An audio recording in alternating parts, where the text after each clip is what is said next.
Welcome to the finish line with So Very Easy. My name is Laura, and last month we did some straight line quilting.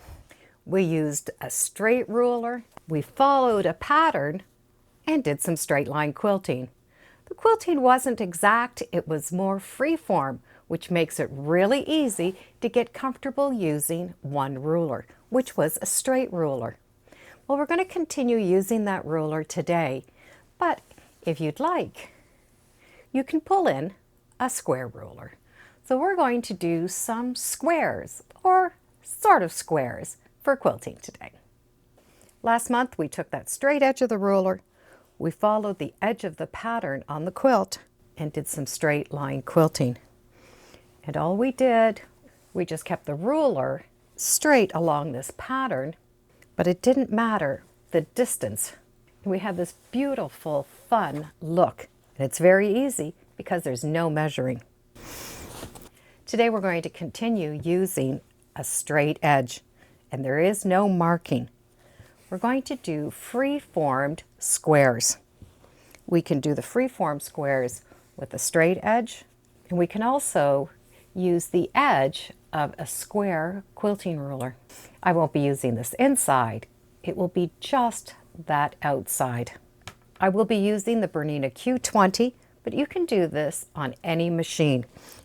You need to make sure you have the right foot on. I will be using my number 72 ruler work foot. It's a lot thicker than a regular foot. The reason is that thickness is going to run along the edge of this thick ruler. If you use a little foot, you have a high chance of jumping over top of this ruler and smashing your needle down. So it doesn't matter what machine you use, it is important that you have your proper ruler work foot on. And other than this foot and a straight edge ruler, we're set to go. The squares that we're going to do are not all going to be the same size. They're basically just having straight edges. Stitch along, keep that needle down, stop, move the ruler, go over, move the ruler, come down, and we're going to keep moving the ruler as we make square shapes. It won't matter if you are on the left or on the right side of the ruler. We can do big squares, little squares, and if we need to travel, we're going to just use a straight line. So we will have these different shaped squares throughout the quilt. To keep our ruler straight, we're going to use some designs on the quilt itself. I'm not aiming to get a square in a particular area. I want to do all over squares. But I can use these straight edges as a guide. I can have the ruler go along this edge. So just by straight lines in my quilting, I'm going to judge the ruler. If we have a square ruler, we can put that down and go around whatever sides we want. I will be stopping at every corner to make sure that that corner is nice and straight. I do not want my corners rounded. So I'm going to stitch up, stop, make sure that needle's down, and move the ruler.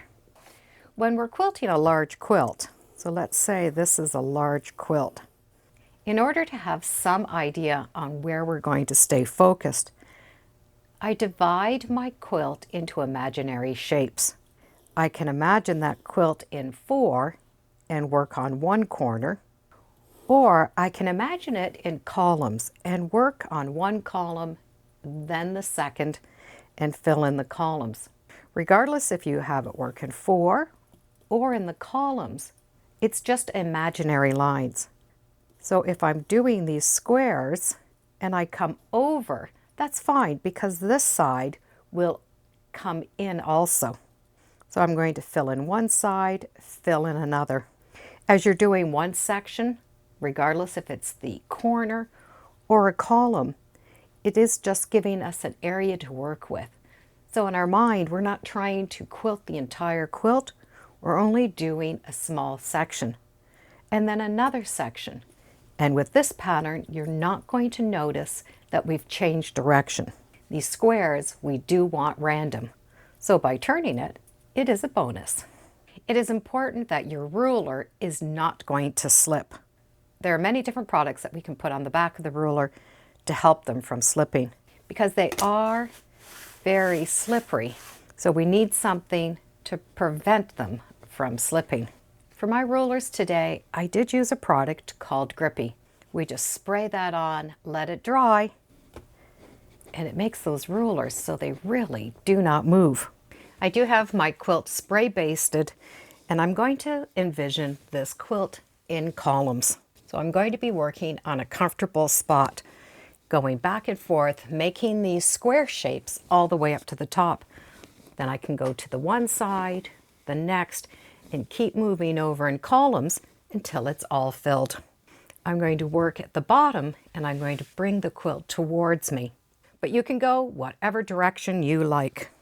So I'm going to start with my needle down, find a straight line on the quilt, and quilt up. You can stop anywhere you'd like. Move the ruler and visually see a straight line on the quilt, so you can do that straight line on the ruler and do my next stitch. I do want to have a square shape, so I do want to do my two side lines and a bottom line. They are just not going to be the same size. They're going to be rectangles, squares, odd squares, and I'm going to continue going up.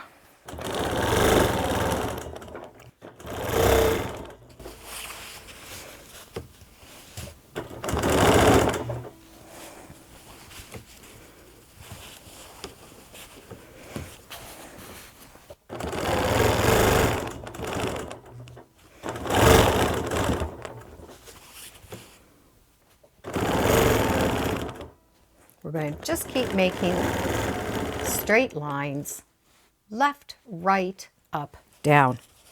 They will look like squares when we're done. If you want to use the square ruler, it's going to work the same. Place the ruler down, just making sure it's straight along these edges. So I'm not looking for this. I don't need to follow an edge. Visually, I'll be able to see how straight I am. And follow the edge of that ruler.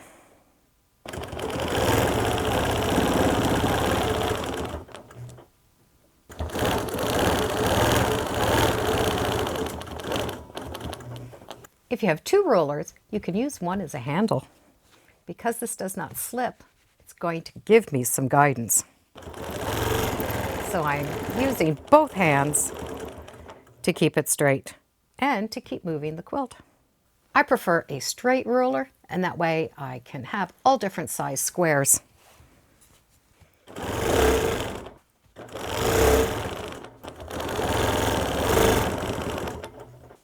We can always come down and fill in spots.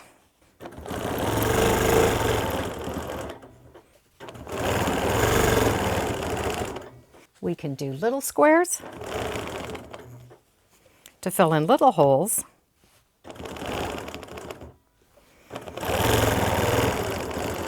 And then larger squares. And we are going to end up crossing over from square to square. Because all of these squares are not squares, we're really just looking at those lines. We don't have to concentrate on certain sizes.